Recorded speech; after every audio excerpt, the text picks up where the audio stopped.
কড়াইয়ের মধ্যে দিয়ে দিছি নুন হলুদের গুঁড়া দিই ভালো করে কিন্তু মানে গরম করে লিছি কড়াইরে লই ডিমের সিদ্ধ করি এর দুই টুকরা করি লই তেলের মধ্যে দিই সুন্দর করে কিন্তু তারা ভাজি লইম এই ফিট ওই ফিট দুনো ফিটেরও সুন্দর করে ভাজি লইম আর ডিমগুলো যাতে না ভাঙ্গে আর কি এই কারণে আর কি সুন্দর করে ভাজি লইম এটারে। তো আজকে রাইনজুম কি আজকে রাইনজুম হইলে মুসুরির ডাল দিয়ে ডিম দিয়ে রাইনজুম। তো ডিম গুনতা ভাজা হয়ে গেছে ডিম গুনতা উড়াই হালাইম হিয়ার দিয়ে মইলো হেয়াইস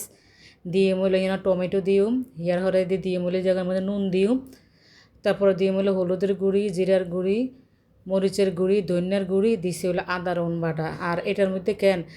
আস্ত যে গরম মশলা এটা কিন্তু দিতাম না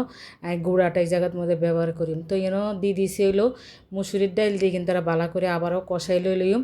এর হরে দিয়ে হলো সাইডকে হুনা মরিচ দিছি দিয়ে আবারও কিন্তু তারা বালা করি হানি হুয়ে লাইছে লো ইয়ার মধ্যে পরিমাণ মতন এই জায়গার মধ্যে মনে করেন জলদি দিছি আর কি হানি দিয়ে দিছি দিই কাঁচামরিচ দিয়ে কিন্তু তারা ভালো করে উতরে লইছে তখন কিন্তু আমি এর মধ্যে গরম মশলা দিয়ে দিছি সেটা আসলে আমি দিয়াইতে মনে আসলো না এই গরম মশলার গুঁড়া এই জায়গার মধ্যে দিছি আস্তটা দিই নেওয়া আর কি তো ডিম দিই ভালো করে কিন্তু তারা লাড়াছাড়া করে দিম।